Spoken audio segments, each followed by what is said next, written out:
Hi, good morning. My name is Jan Alexander Castañales, or just call me Alex for short. But the question is, who is the real Alexander? Who is the real me? This baby boy was given a name, Jan Alexander Castañales, born on February 3, 1996 in Santa Cruz, Manila. And this is me. When I was born, both of my parents are very happy and feel so blessed of having me in their lives. I am also very happy of having a parents like them. This is my mom and my dad. My mom is always busy on our house, but my dad was not here. He need to be practical so that my dad start to work abroad as a heavy mechanic in order to survive. Or short, for the sake of our family.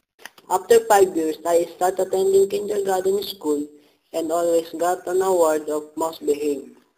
At that time, my personality is very quiet, shy, and afraid to mingle to others. After that, go to elementary school and graduated after 6 years, then go to high school. I can say that high school life for me is the most memorable.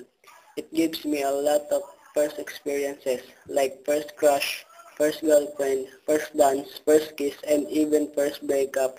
That gives me so much pain in my heart. But I said to myself, that's okay, that's life.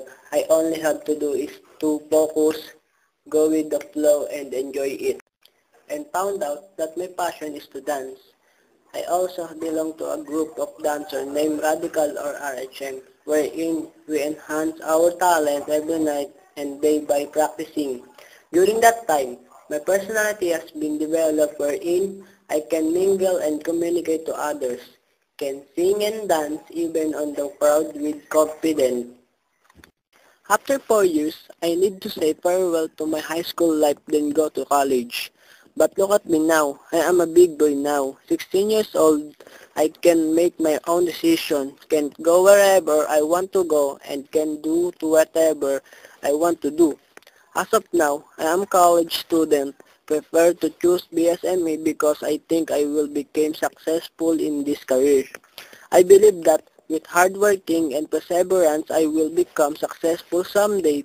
I know that college life is a lot of different from high school. Just focus, go with flow, and enjoy it till the end. Hi, this is the end of my video presentation. Thank you. Bye.